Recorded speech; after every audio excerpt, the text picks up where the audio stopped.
మన దేశ ప్రజలందరికీ నా వినయపూర్వక నమస్కారములు. ముఖ్యంగా అక్షర జ్ఞానం ఉన్న సదవరులకు నా విన్నపం, చదువుకున్న ప్రతి ఒక్కరూ దేశ రాజకీయాలను ఆలోచించవలసినదిగా విజ్ఞప్తి చేస్తున్నాను.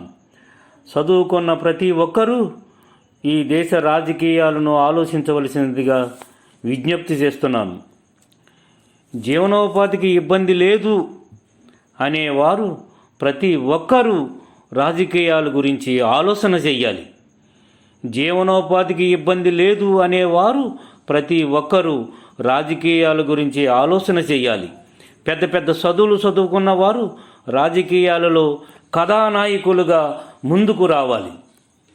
మీకున్న పరిస్థితులు అనుకూలించకపోతే మంచి రాజకీయాలను ప్రోత్సహించాలి, సహకరించాలి, సహాయం చేయాలి, కనీసం ఉచిత సాయం అందించాలి.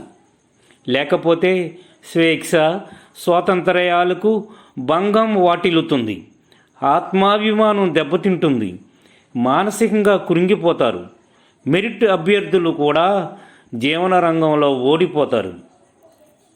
ఈ దేశాన్ని శాసించేది, ఈ దేశాన్ని నడిపించేది, ఈ దేశాన్ని అభివృద్ధి పథంలో నడిపించేది, ఈ దేశాన్ని తిరోగమనంలో నడిపించేది రాజకీయాలు ఒక్కటే. రాజకీయాలు ఒక్కటే.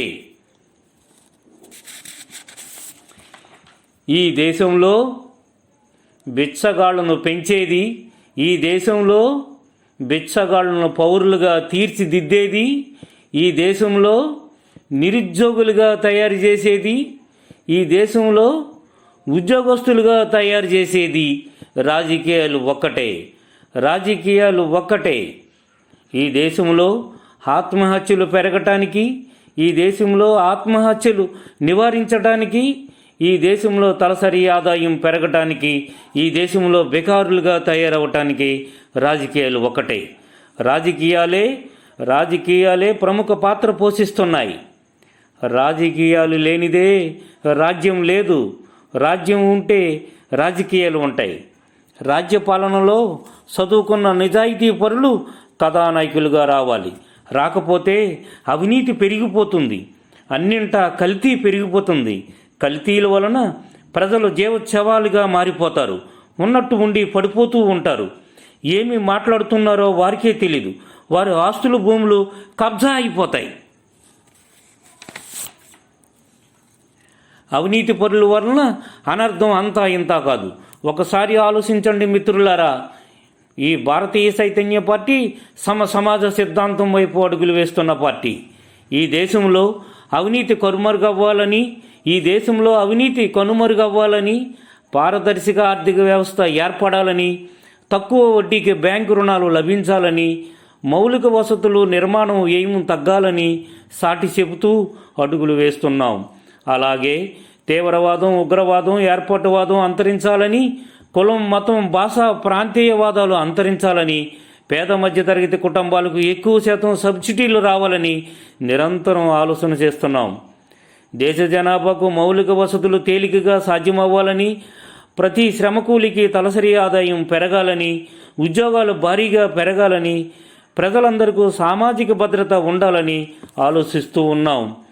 అంతర్జాతీయ పోటీని తట్టుకుని నాణ్యమైన వస్తు ఉత్పత్తిని అందించాలని, ఉత్తమమైన న్యాయపాలన సాగాలని, ప్రాథమిక హక్కులు మరింత పటిష్టంగా అమలవ్వాలని, గుత్తాధిపత్యం నశించాలని విన్నపాలతో అడుగులు వేస్తున్నాం.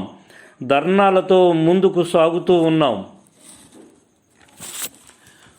ఉద్యోగులు వేరొకరి మెప్పు కోసం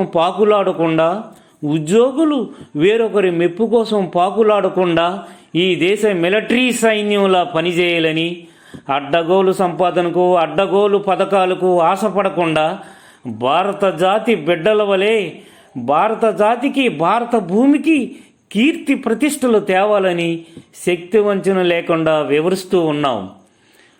ఒక్కసారి ఆలోచించండి మిత్రులారా. అవినీతి వలన అనర్థం అంతా ఇంతా కాదు. ఈ క్రింది విధంగా ఉంటుంది. అవినీతి వలన ఆదాయానికి మించిన ఆస్తులు పోగుపడతాయి. ఆర్థిక నేరగాళ్ల వలన సమాజం అదుపు తప్పుతుంది. కోట్ల కొలది నిరుద్యోగులు పెరిగిపోతారు. నేరగాళ్ల వలన మూక ప్రజాస్వామ్యం ఏర్పడుతుంది. అవినీతి వలన సంవత్సరానికి 7 లక్షల కోట్లు నల్లధనంగా మారిపోతుంది. ఒక సర్వే ప్రకారం అవినీతి వలన సంవత్సరానికి 7 లక్షల కోట్ల రూపాయలు నల్లధనంగా మారిపోతుంది.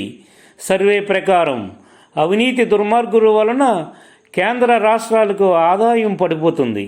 అవినీతి దుర్మార్గుల వలన కేంద్ర రాష్ట్రాలకు ఆదాయం పడిపోతుంది. కోర్టు తీర్పులను, న్యాయమూర్తులను వ్యతిరేకించే స్థాయికి ఈ మాఫియా ఎదిగిపోతుంది. ఈ అవినీతికి అడ్డుకట్ట వేయగలిగే వీరులు, ధీరులు, సమాజ శ్రేయస్సు కోరేవారు నడుం బిగించి ఒక్కడుగైనా ముందుకు వేయండి. చట్టం ద్వారా కట్టడి చేయటానికి కాలచక్రం కరిగిపోకుండా 3 నెలల కాలంలో అక్రమాస్తులను స్వాధీనం చేసుకుని సమాజానికి అందించే చట్టం ఏర్పడాలి. అప్పుడే ప్రగతి సాధించవచ్చు. అవినీతి ఇప్పుడు ప్రపంచవ్యాప్తంగా ప్రజల రోజువారీ జీవితంలో అన్ని రంగాలలో పెనవేసుకుపోయింది.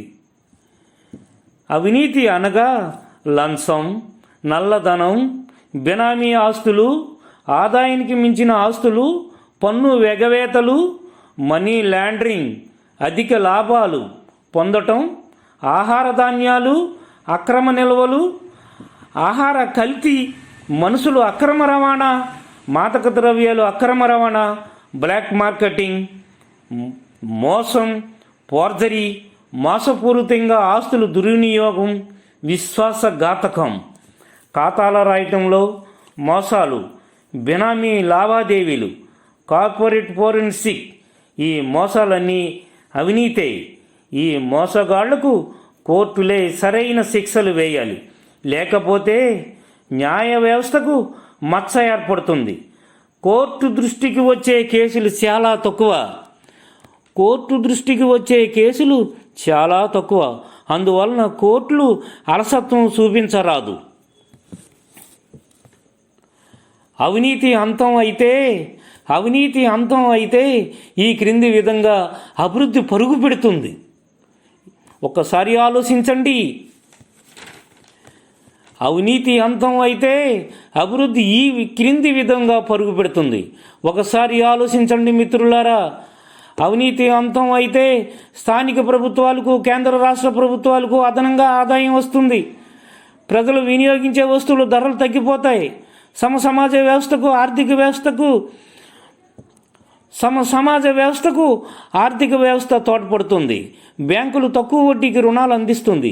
ప్రజలందరూ మౌలిక వసతులు సమకూర్చుకోగలుగుతారు. అవినీతి అంతం అయితే బిల్డింగ్ నిర్మాణాలు, కట్టడాలకు వ్యయం తగ్గిపోతుంది. సిమెంటు బస్తాలు తక్కువ రేటుకు అందుబాటులో ఉంటాయి. అవినీతి అంతం అయితే ఘర్షణలు తగ్గిపోతాయి. తీవ్రవాదం నశిస్తుంది. ఉగ్రవాదం కనుమరుగవుతుంది. తీవ్రవాదం, నక్సలిజం, ఏర్పాటువాదం అంతరించిపోతాయి. అవినీతి అంతం అయితే కులం, మతం, భాషావాదం, ప్రాంతీయవాదాలు చాలా వరకు అంతరించిపోతాయి.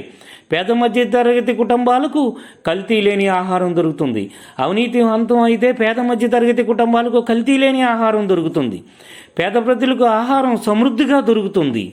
అవినీతి అంతం అయితే దేశవ్యాప్తంగా ప్రయాణాలు సులభంగా చేయగలుగుతారు. మౌలిక వసతులకు లోటు ఉండదు. ధనపరభేదం తగ్గిపోతుంది.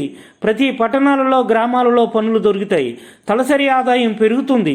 అవినీతి అంతం అయితే కుటీర పరిశ్రమలు, ఫ్యాక్టరీలు పెరుగుతాయి. తద్వారా ఉద్యోగాలు పెరుగుతాయి.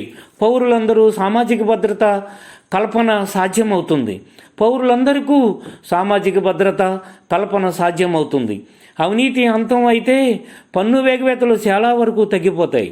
రాష్ట్రాల పోటీ నుండి అంతర్జాతీయ పోటీని తట్టుకుని నిలిచే వ్యాపార వ్యవస్థలు ఏర్పడతాయి.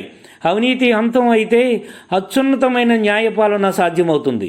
అవినీతి అంతం అయితే అత్యుత్తమైన న్యాయపాలన సాధ్యమవుతుంది. ప్రాథమిక హక్కులకు మరింత భద్రత ఏర్పడుతుంది. ఒకసారి ఆలోచించండి మిత్రులారా. అవినీతి అంతం భారతీయ చైతన్య పార్టీ పంథం. భారతీయ చైతన్య పార్టీ ఆంధ్రప్రదేశ్ వ్యవస్థాపక అధ్యక్షులు మాట్లాడుతున్నది కట్టా కృష్ణ, BA.